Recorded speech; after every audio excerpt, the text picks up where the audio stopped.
اور جو لوگ تم میں سے بسم اللہ الرحمن الرحیم اور جو لوگ تم میں سے فوت ہو جائے اور اپنی عورتیں چھوڑ جائے تو یہ عورتیں 4 ماہ اور 10 روز تک اپنے آپ کو روکے رکھے، اور جب یہ عدت کے دن پورے ہو جائے تو تم پر کوئی گناہ نہیں ہے کہ وہ اپنی ذات کے لیے کوئی کارروائی کرے دستور کے مطابق۔ اللہ تو تمہاری ساری باتوں سے خوب واقف ہے۔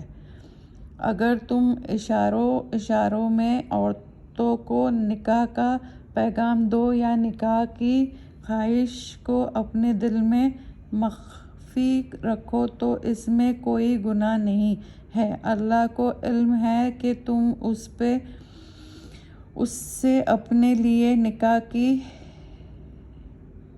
باتیں کرو گے، مگر یہ باتیں عدت کے دنوں میں نہیں کرنی چاہیے، لیکن تم ان سے کل و قرار خفیہ نہ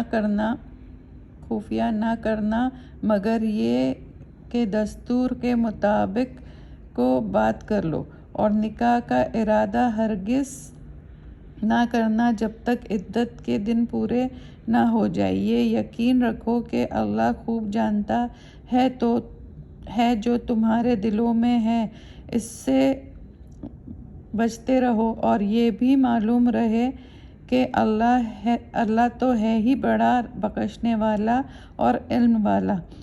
تم پر کوئی گناہ نہیں ہے اگر تم عورتوں کو ان کے پاس جانے سے پہلے طلاق دے دو یا ان کا مہر مقرر کرنے سے پہلے ہی چھوڑ دو۔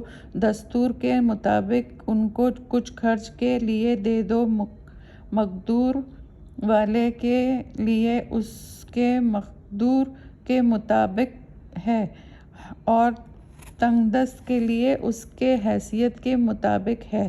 خاص قسم کا فائدہ پہنچانا دستور کے مطابق واجب ہے نیکوکاروں پر۔ اور اگر تم عورتوں کو ان کے پاس جانے سے پہلے طلاق دے دو لیکن مہر مقرر کر چکے ہو تو آدھا مہر ادا کرنا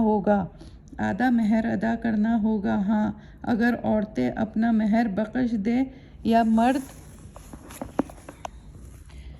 مرد جن کے ہاتھ میں عقد نکاح ہے اپنا حق چھوڑ دے۔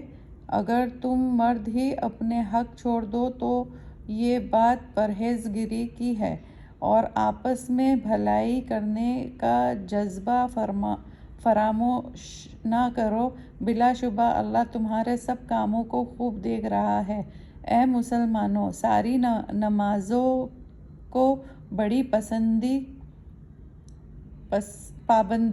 بڑی پابندی سے ادا کرتے رہا کرو، خصوصاً بیچ کی نماز عصر کا بڑا اہتمام کیا کرو، اور اللہ کے سامنے بڑے ادب سے کھڑے رہا کرو۔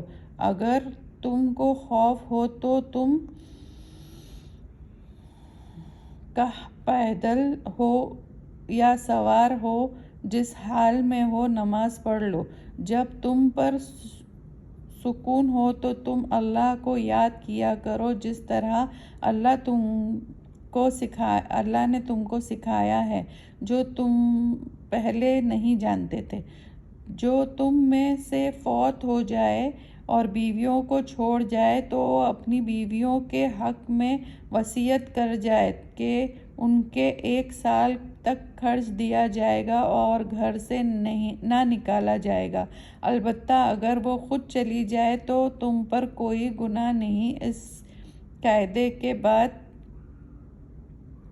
میں جو وہ اپنے بارے میں کرے، اور اللہ زبردست ہے اور حکمت والا ہے۔ اور مطلقہ عورتوں کو بھی دستور کے مطابق نام و نفقہ دینے چاہیے۔ پرہیزگاروں پر یہ بھی حق ہے۔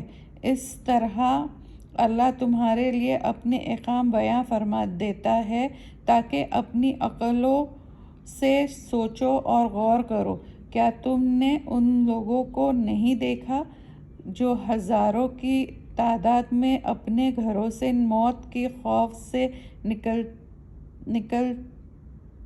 نکلے تھے تو اللہ نے ان سے کہا مر جاؤ، پھر ان کو زندہ بھی کر دیا۔ بلا شبہ اللہ لوگوں پر بڑی مہربانی کرتا ہے، مگر بہت لوگ شکر نہیں کرتے ہیں۔ اور مسلمانوں، اللہ کے راستے میں جہاد اور